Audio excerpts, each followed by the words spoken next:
I remember it like it was yesterday. This was a big deal, a big moment in podcasting for me and for many podcasters. I found out that Michael Hyatt had just released the 100th episode of his podcast. And I like Mike. I know Mike. And I wanted to see what he was doing. I wanted to see what he was up to. So I went over to visit the 100th. It's always a good thing. Grab the 100th episode of shows. Grab the 250th, the 500. It's just always a blast. So I went to go listen to Mike. And what was interesting was he spoke honestly and openly, and I've appreciated that about him, that he wasn't having fun on his podcast anymore. That what was happening was he was just producing it every day or every week because he thought he was supposed to. And the joy was going. And we've seen this happen in podcasts a lot. You've heard podcasts, hey, it's Wednesday morning and I got to get an episode out. What Mike did, though, was instead of drop the show or instead of sporadically post or that type of thing, he moved to a season model. He announced that whereas the old show was him monologuing, the new show would be him with an interviewee, and he would have a guest host, and he would batch these so he could get the energy going and he could do a bunch of things. And basically he changed everything in the show. I changed the model for opting in, changed a lot, and he just did it. And he went from there. I remember thinking to myself, this is odd. Are you allowed to do that? And it was a funny moment of realization because, of course you are. We're allowed to do whatever we want in podcasting. I don't know if Mike was the one who invented it. I don't know. I'm going to say he is, for the sake of this argument. If I am wrong, someone please let me know. But he was the one I heard about it from.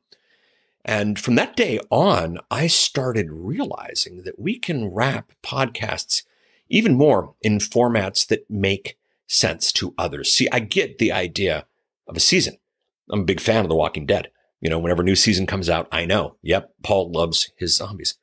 This model, this idea became part of everything I was doing in podcasting from that point on. And it's become a big part of what we do with our clients at the Podcast Partnership. This is part 2 of an 8-part series that we're doing about the Podcast Partnership Mindset Scorecard. If you've been playing along, you have a copy, great. If you don't, the easiest way to get one is head out to headsuptuesday.com. That's our weekly email newsletter. When you sign up for that, it gives you access to our library of everything, and included in there is the Mindset Scorecard. If you just want it for that, don't worry, unsubscribe. I'm not going to come after you. I don't want to email people who don't want to get email from me. I just want to make things as easy as possible. Inside of there is the Mindset Scorecard and a number of our other tools. And last week we chatted about Podcast Gold, and also in that Heads Up Tuesday list is the Podcast Gold image. A lot of people have told me they've put up on their wall. Thanks, appreciate that. This week, podcast seasons. And the way the Mindset Scorecard works is it's a big white card, and it takes a concept like podcast season. It divides it up into 4 categories: 1 to 3 points, 4 to 6 points, 7 to 9, 10 to 12. How far do you rate on this idea? Because the thing is, if you and I don't have the same mindset, if you aren't looking for the same things we're looking for in a podcast, we're not going to work well together. Some people come to me and they say, I just want a lot of downloads. Well, I can get you a lot of downloads from China for really cheap. Actually, what you want are listeners, that kind of thing. And you'll find later on in there, one of the mindsets is about impact, not downloads. But this week, it's about the idea of podcast seasons. So in the 1 to 3 area, the really low area, the way we kind of explain that, rate that, is that the idea that seasons are old media, unnecessary, not worth the effort. I'm just going to release my podcast on a regular basis, week after week or day after day or whatever it is, and just not worry about seasons. And if you want to do that, that's fine. Not a big deal at all. We see it as a really valuable tool. As I've chatted about in the past, one of the things we do is, we review what's working, what isn't working, and then we change things based on what is working, what isn't working to do better. One of the most recent examples is we changed JJ Virgin's show from Reignite Wellness to Ask the Health Expert, from a 3-day-a-week show that was 1 interview, 1 question and answer, and 1 monologue to a show that became 5 questions and answers a week. We changed everything radically about that show, and we could do it, and it made sense. People were able to wrap their minds around it because we moved from season 2, Reignite Wellness, to season 3, Ask the Health Expert. It worked for us. It was solid. It was good. JJ's numbers are better than they've ever been before in consumption, in downloads, in tracking sales. I mean, it's there. It's what we want. It's just a tool that we recommend people use. Now, do we have people who aren't don't do seasons. I'm trying to think. All of our clients, I think, do seasons, but can you have a successful podcast without having one? Yes, it's just one of the 8 points on the Mindset Scorecard. Let's go from 4 to 6. I'm not totally against it. Seasons are a decent idea for some shows, just not mine. I'd say seasons are a decent idea for all shows. Even if you're still in episode 700 of season 1, just start labeling those as season 1, because if you want to move over one day, you're at a good place. In the 7 to 9 category, where you're starting to come over to our side of concepts, we have the idea of seasons will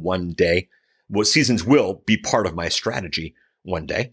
And that'd be great if they are part of your strategy. That'd be a lot of fun. And I think it would be viable and profitable for you.